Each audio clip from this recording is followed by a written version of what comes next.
Really optimistic and happy today because my wife got her first Moderna shot yesterday. So I have both. She has one, and we stay away from our kids, basically. So happy Wednesday, Vaccine Wednesday, V for vaccination. Yeah.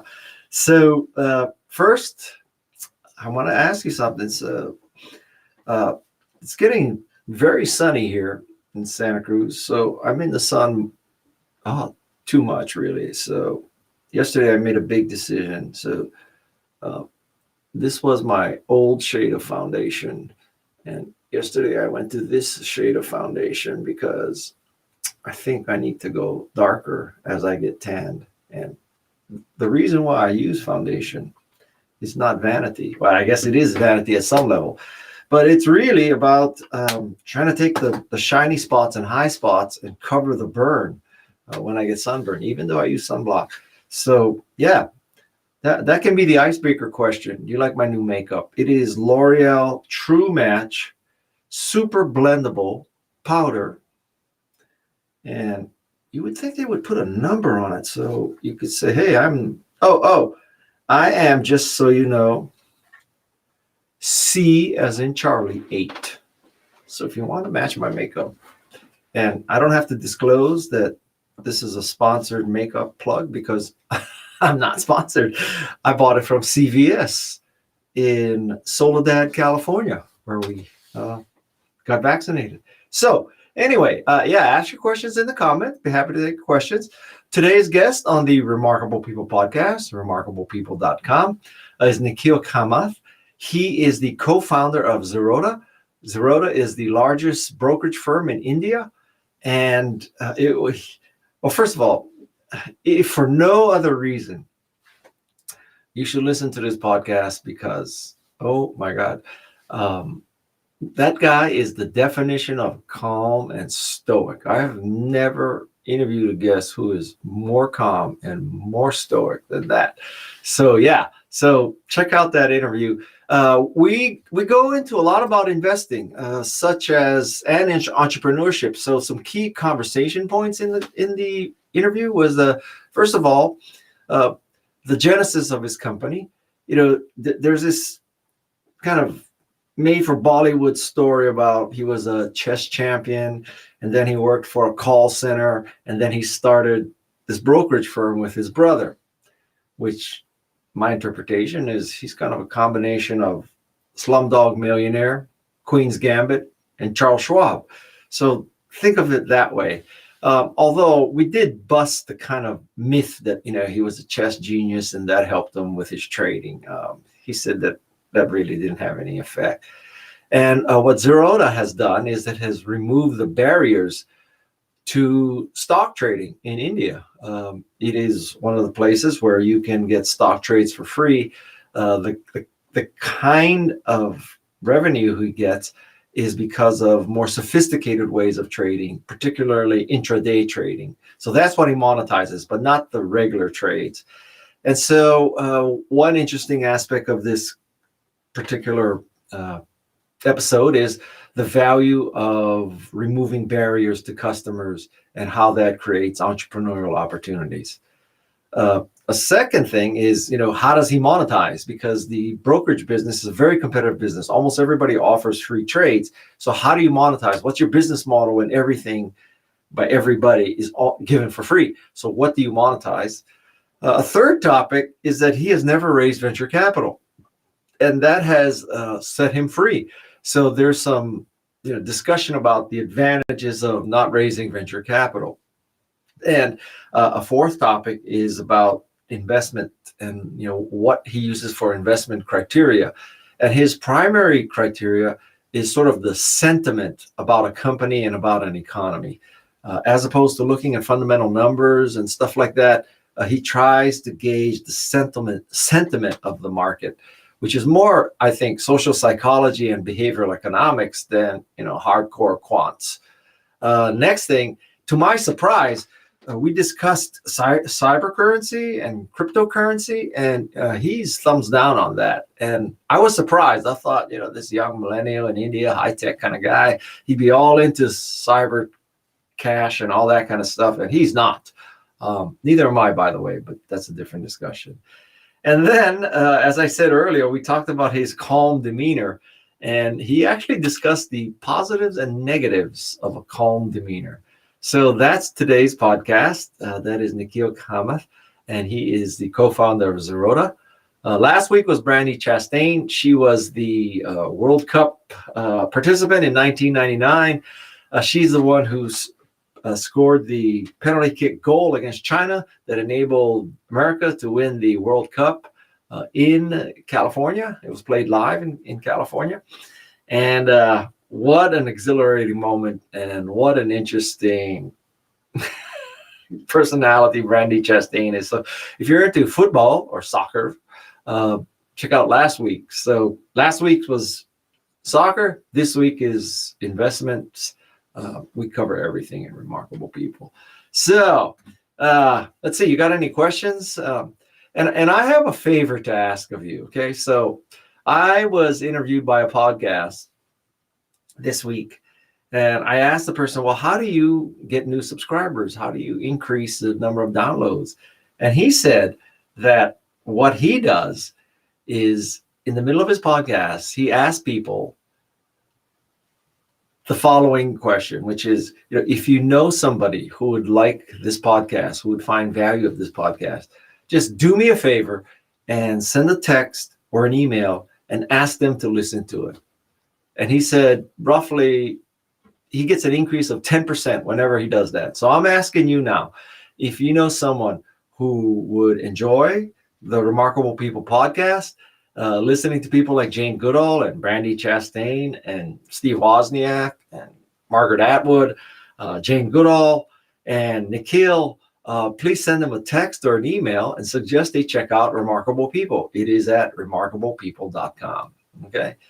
You could also just click the button and share it, but text or email, I think those are the two most effective things. And speaking of text, I have started a text messaging service for my extended Ohana. If you want to sign up, go to 831-609-0628. I will tell you, though, this only works with US and Canada. I'm sorry, that's just the limitations of this kind of platform right now. So if you're in US and Canada and you want to get notifications and messages from me, now this is a one-to-many service. So I text something, lots of people get it. But if you respond, only I get it. And from then on, we're in a one-on-one conversation.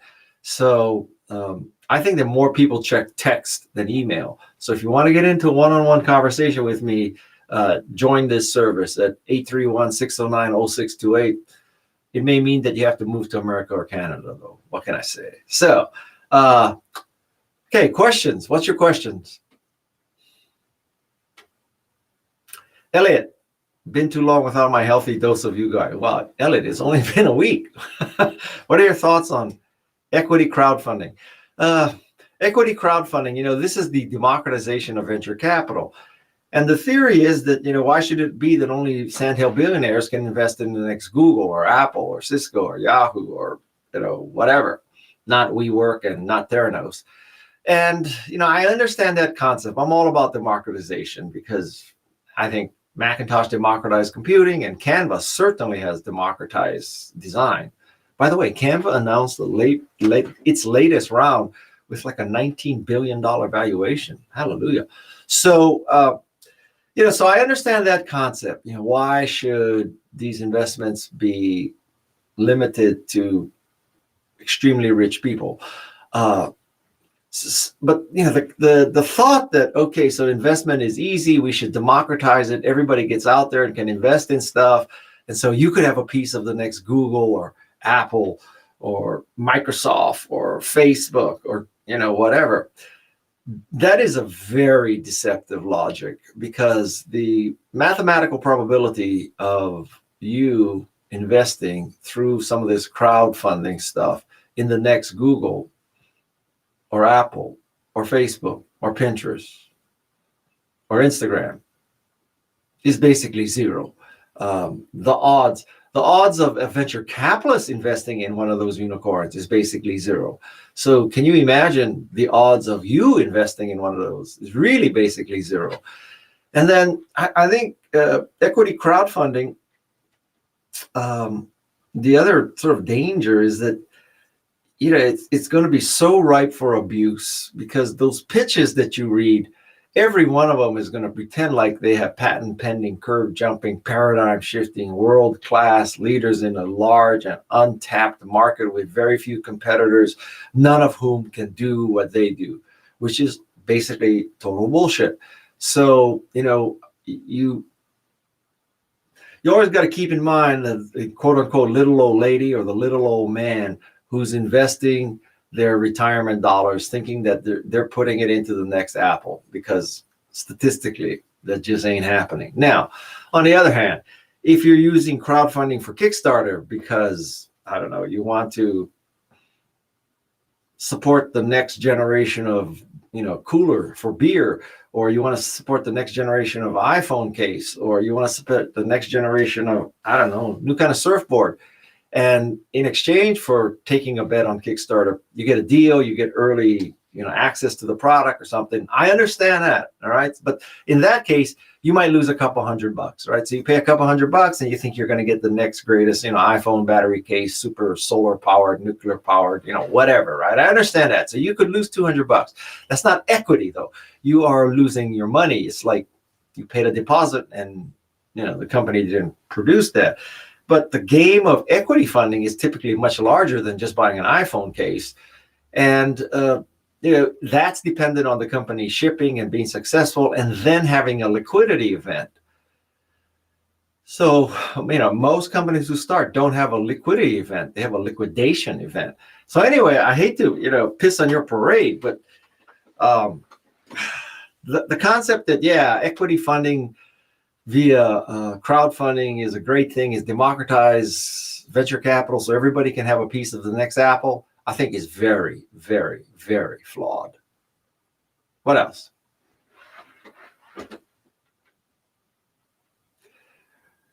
Kudrat is the person who made the interview with Nikhil possible. What is the most surprising thing you found out about Nikhil after speaking with him? Kudrat, I have to say,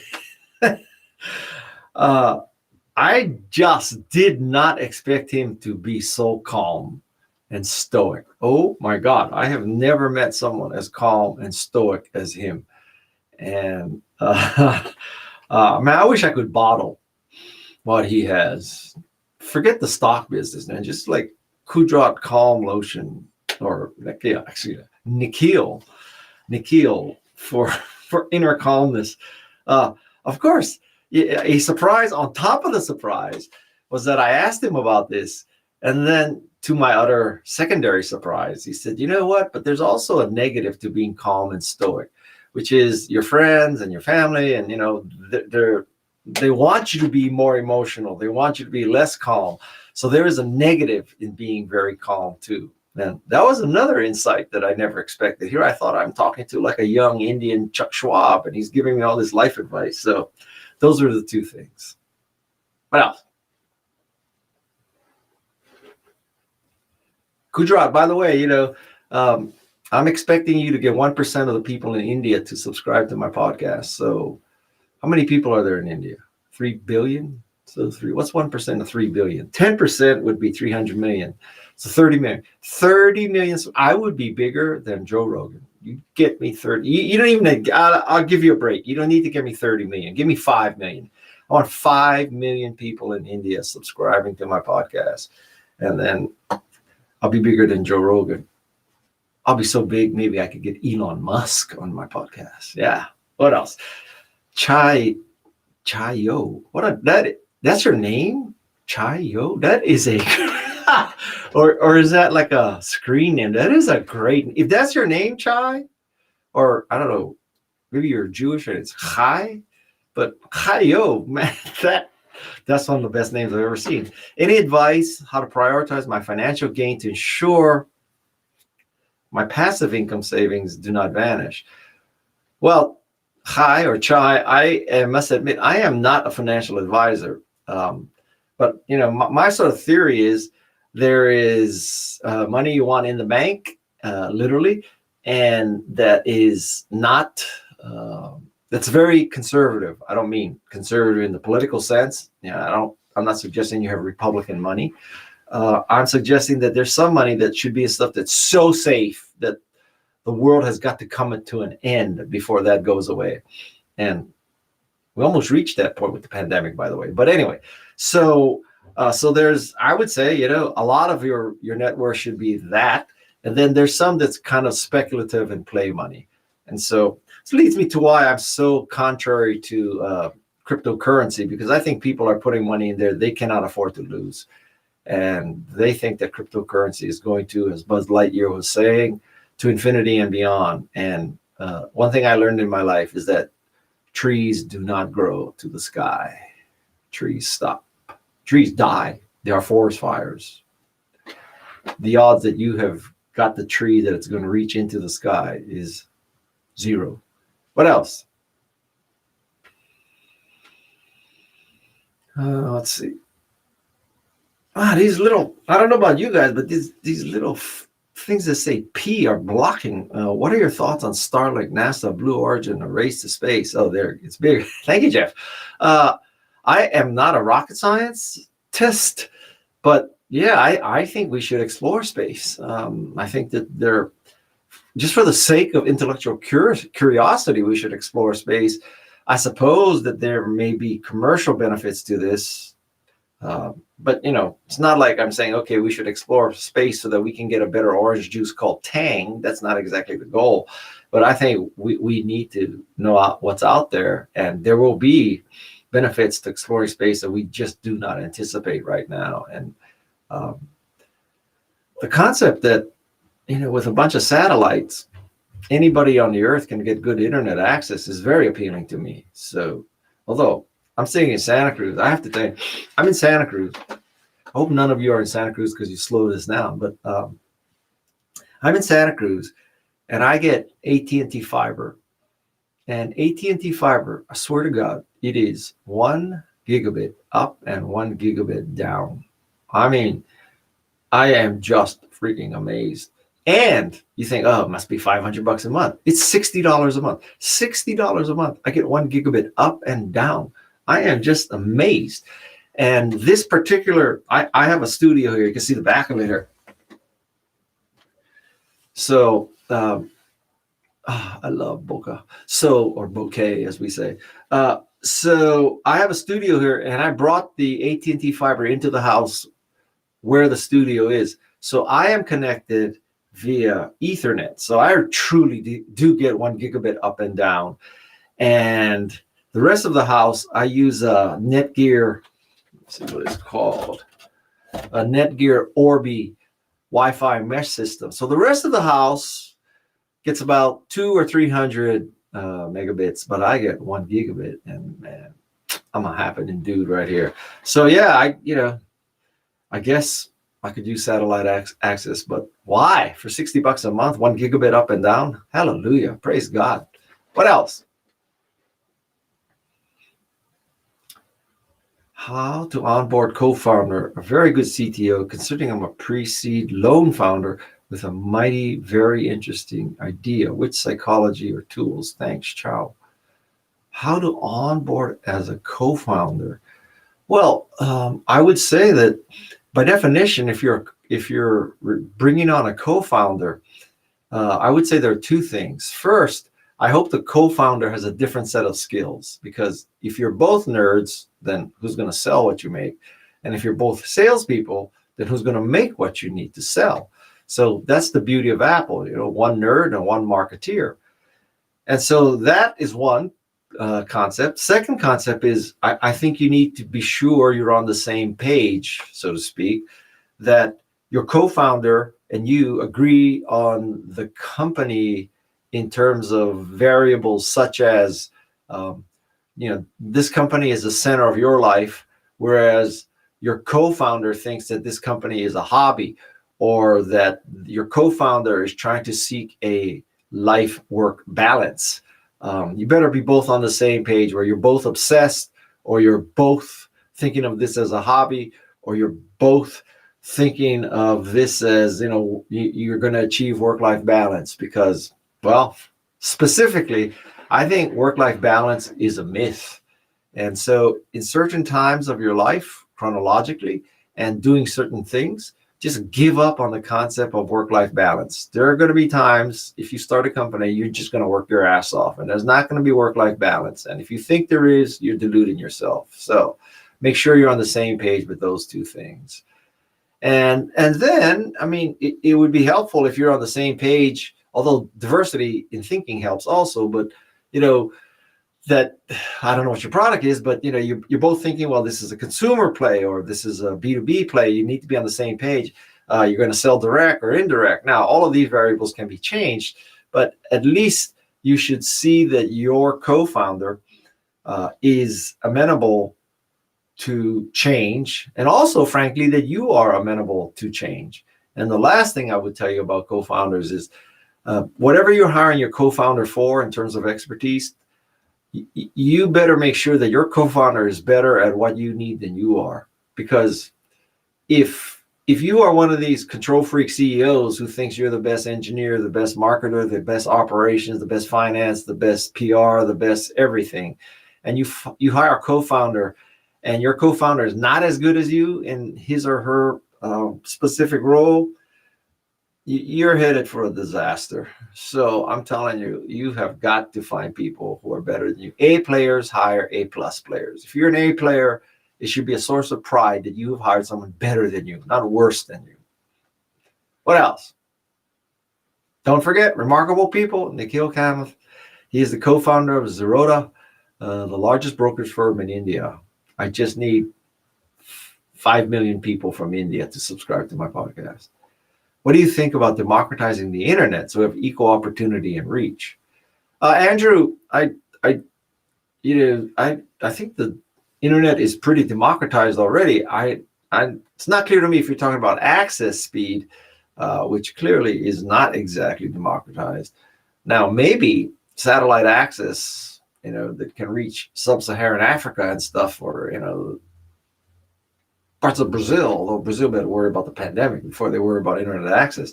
Hallelujah. I think that, actually, I think that's kind of a right. That should be a given. That's a human right. But, yeah.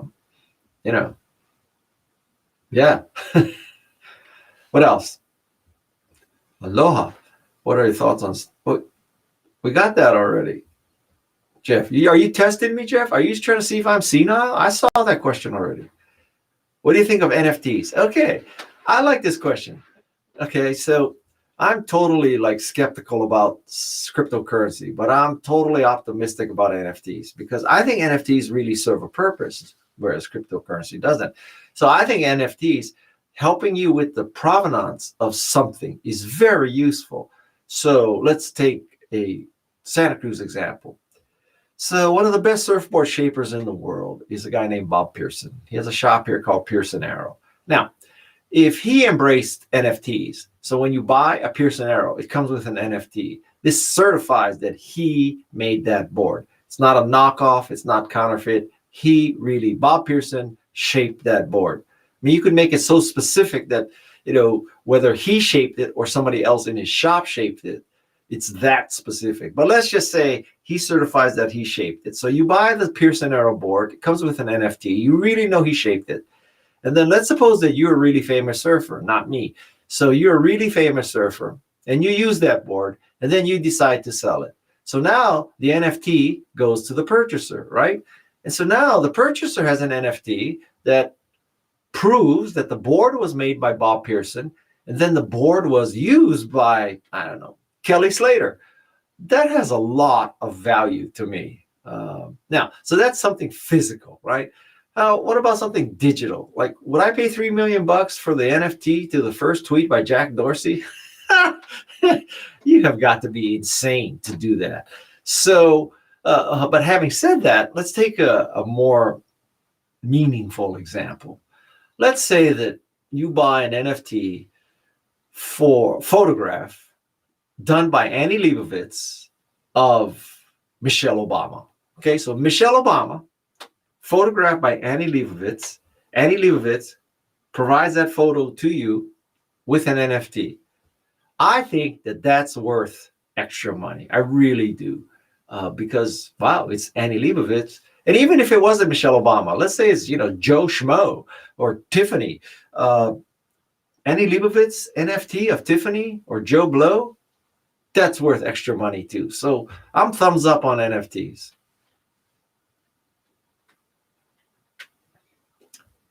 When are you going to have Bob on your podcast? I could have Bob on my podcast. Do you think that surfing is too narrow a focus? And I absolutely could have Bob on my podcast. Let me count here. I have a 10-2 nose rider. I have an 11-2 glider. I have a 9. I have a 10-2 just all around board. I have a 9-11. And I have a 9-9. And I have 6 Pearson arrows. Oh my God. That doesn't even count my families. I personally have 6 Pearson arrows. Maybe I should have them on my podcast. That's a pretty good idea. Stay tuned. Subscribe to my podcast so you don't miss that, okay? I hope all of you have texted or emailed somebody to join my podcast. That's not too much to ask. Okay, next question.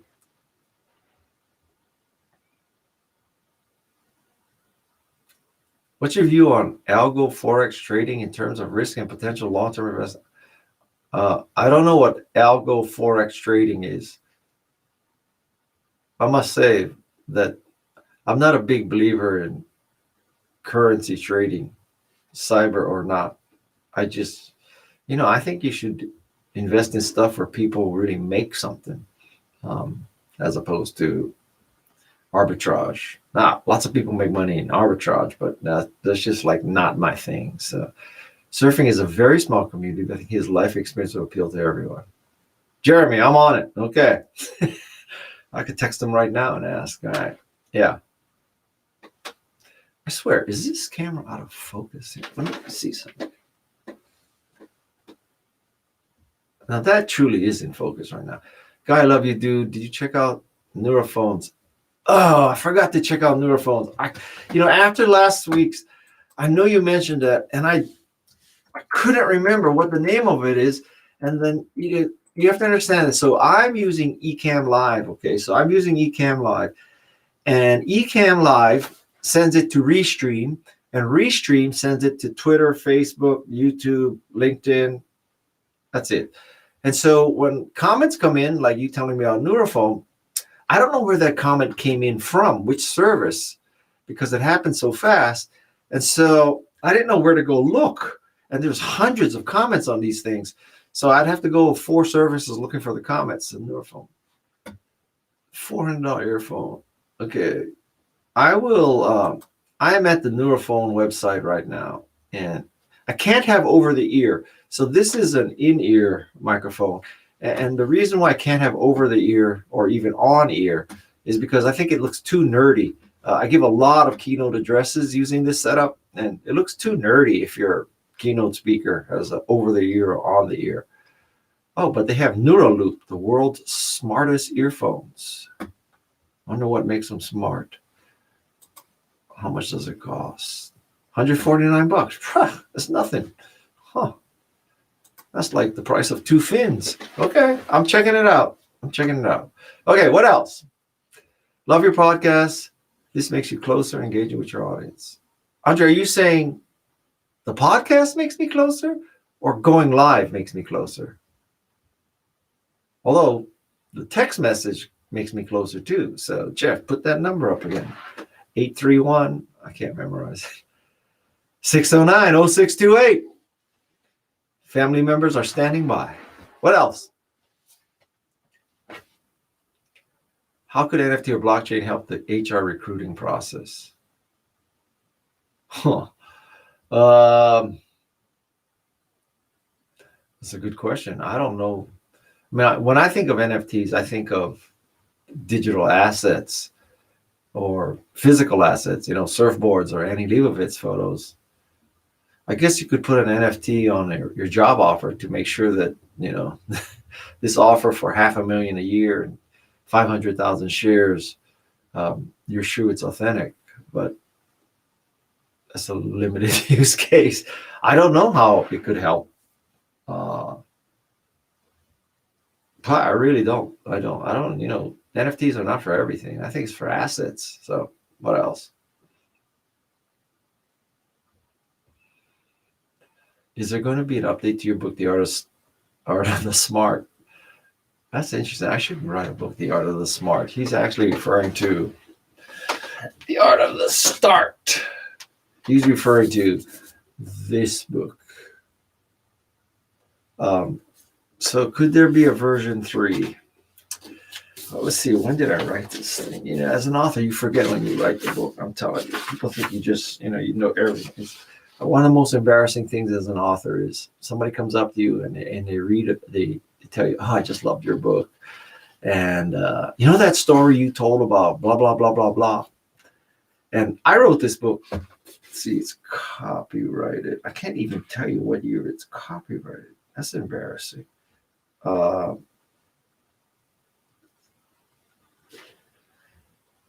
Why do they use such small text? I can barely read it. This book was written 6 years ago. So somebody comes up to you and says, "Yeah, I just read Art of the Start 2.0 and I love your story of blah, blah, blah, blah." And I got to tell you, I'm sitting there thinking, what the hell is he talking about? What the hell was that story about? I have no idea what that story was. Because if it was published 6 years ago, it was written 7 years ago. I don't remember what I did yesterday, much less 7 years ago. So wait, getting back to your question, will there be a version 3 of that? Well, what has changed in the last 7 years? I'm not going to write about cryptocurrency in it. Well, this pandemic, quote unquote, will come to an end. But I would think one thing I could add to that book is, how to do the virtual pitch, virtual meeting, virtual recruitment. When that book was written, there was social media, but nothing like this live stuff, certainly not Clubhouse. So there are new tools that have appeared. Learning has changed. There's a handful of things that have changed enough. I don't know if it justifies a version 3, though. Version 2.1, maybe. But I will consider that, too. But I got to tell you, man, writing a book is painful. And honestly, revising a book you already wrote is even more painful. But, yeah. Okay, next question. With pandemic and lockdowns around, if someone wants to think of launching a startup in these uncertain times, what area would you recommend? Well, Rajiv, I think that almost by definition, you should not ask somebody else what area or what category or market you should create a startup for. That's, I think, kind of a backwards question. So when you start a startup, it's because you truly love something, a product or a service. In fact, you almost feel a moral obligation to bring it out.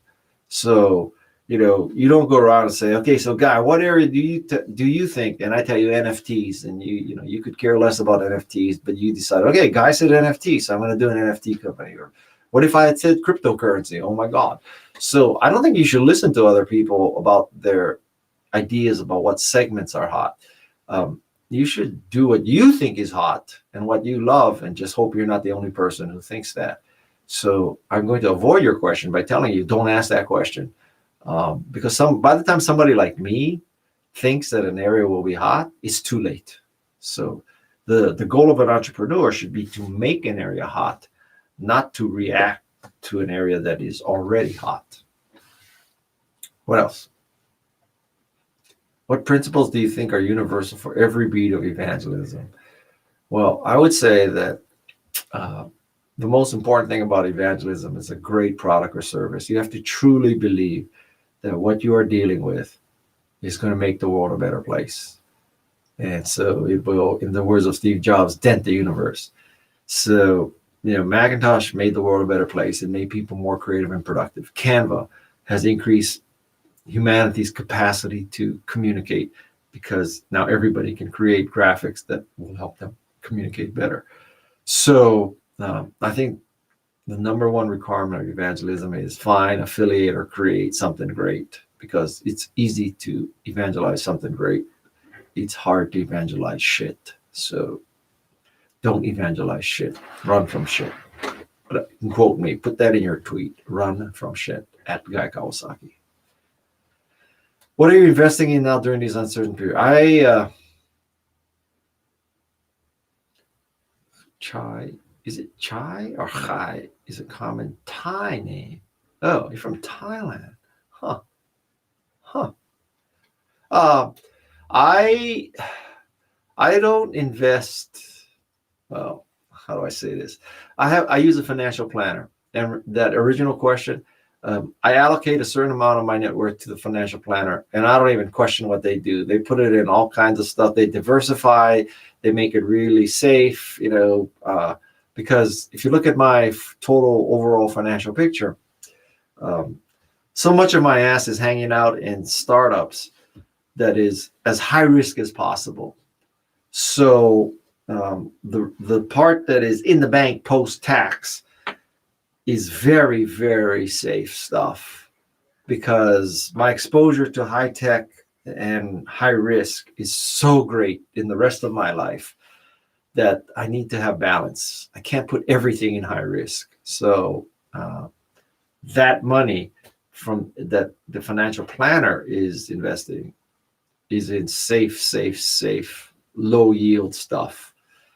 And now, so you say, well, how did you get the exposure to the high risk stuff? And even that's not so much me writing checks. I'm at the stage in my life where I don't have to write a check to get options. People want me for my expertise. You fool some of the people some of the time. But anyway, so people want me for my expertise, my window dressing, whatever it is, not necessarily my money. So I don't need to write a check to get investments now. I can get it through advice and mentorship and stuff like that. So I have a different investment model from most people. And it's because I'm 66 years old. I mean, you couldn't do that at 25. I couldn't do that at 25. But at 66, I mean, theoretically, your wisdom is more important than your money. How about one more question, Jeff? Sue, I would like to see you do a cameo, but it's so niche specific. Unless you have the life experience, it wouldn't seem authentic. How do we discuss cameo possibility? Sue, and people, I just joined Cameo. So believe it or not, you can go to Cameo and book me, and I will do a very specific cameo for you. Now, what she's addressing is, my reputation or my awareness is in stuff like tech, entrepreneurship, social media, marketing, etc. A little bit of surfing, maybe California lifestyle, Silicon Valley, whatever, right? So if you go to Cameo and you say, okay, Guy, I want you to do a shout out specifically for cryptocurrency, you might not want to do that. If you go to Cameo and say, Guy, I want you to talk about, fundamentalism, or I don't know,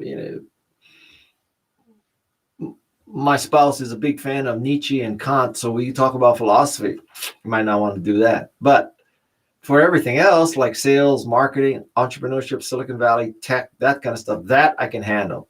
So if that is too narrow for you, then, go to Cameo and search for, I don't know, philosophers. Or speaking of philosophers, though, I did just interview Mark Manson, who I consider a philosopher. Mark Manson is the author of the book, The Subtle Art of Not Giving a You Know What. And he also wrote another book called Everything is You Know What. And wow, he was an interesting guy, very philosophical. It's not about the profanity, it's really about his wisdom. So anyway, Sue, I don't know if that answers your question, but listen, if your Cameo is for a young teenager who's a hip hop, TikTok rapping kind of dude or dudette, yeah, go get the Cameo from Snoop Dogg or something, not me.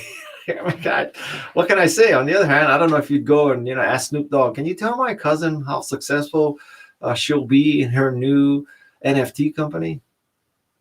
Actually, maybe Snoop Dogg can address that. But there's some stuff that I don't have any credit in, and that's the beauty of Cameo.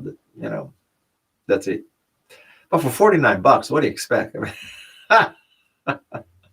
Okay, so what? One last question, Jeff? Or are we done here? I can't surf today because I have a 12 o'clock and a 1 o'clock meeting. So no more questions, Jeff? Oh, what's the best advice you would give to manage conflicts in the workplace based on your Apple experience? Too bad you had to throw that phrase in based on your Apple experience, because that changes the answer. But I think managing conflicts, well, first of all, there is an upside to conflict. So conflict, depending on how you define it, conflict, or at least divergence in thinking, is good. That if everybody thought the same way, you might go down a path and you all think it's a bridge and it's actually a pier.